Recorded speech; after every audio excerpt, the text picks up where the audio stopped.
The popularity of the film American Sniper has prompted a national discussion about the hidden wounds of warlike mental illness and suicide. Jed Bowl explains the life and death battle that begins for many veterans when they try to transition from military service and then back to civilian and family life.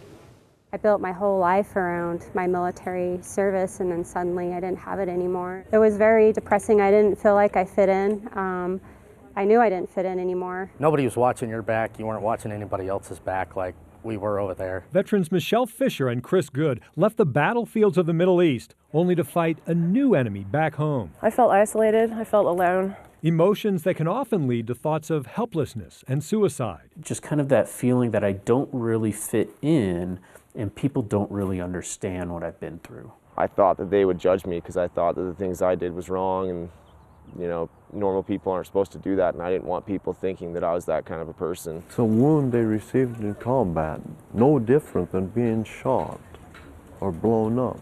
Retired Air Force psychologist Craig Bryan has treated these invisible wounds of war in Iraq and here in Utah, counseling veterans at high risk of committing suicide. This is how individuals with psychological injuries die.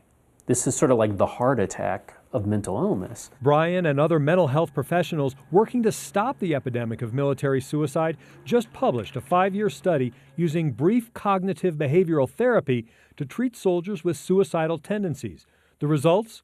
Soldiers undergoing the 12-session psychotherapy were 60% less likely to attempt suicide. Thinking about how you think about yourself, how you think about life and the world. The therapy also focuses on simple strategies for effectively solving problems and managing emotions. Everything's kind of flipped upside down on me. I don't know how to adjust right now, like get along with people. No control of my emotions. I'd wake up and I'd be mad and ornery all day. Once you get triggered, you are slammed with an emotional cocktail, and it's all fight, flight, or freeze. Bryan hopes veterans won't fight or flee from treatment like the promising therapy he helped develop and test. It's just very simple strategies that most of us use on a daily basis. We exercise, we talk with other people, we, do breathing exercises. In other words, we choose to live. This life is too precious to waste. Because to me, it's continual mission to healing. Retired U.S. Army Sergeant Josh Hansen adds recreational therapy through his nonprofit Continue Mission, taking vets into the outdoors. The biggest part is the camaraderie. A lot of the veterans we talk to, they miss the camaraderie of people that understand them. The goal of all of these programs? To change attitudes and convince soldiers it's time to start living again. But I think really the challenge is getting the vet to the services and making that connection and having it work and sustaining it.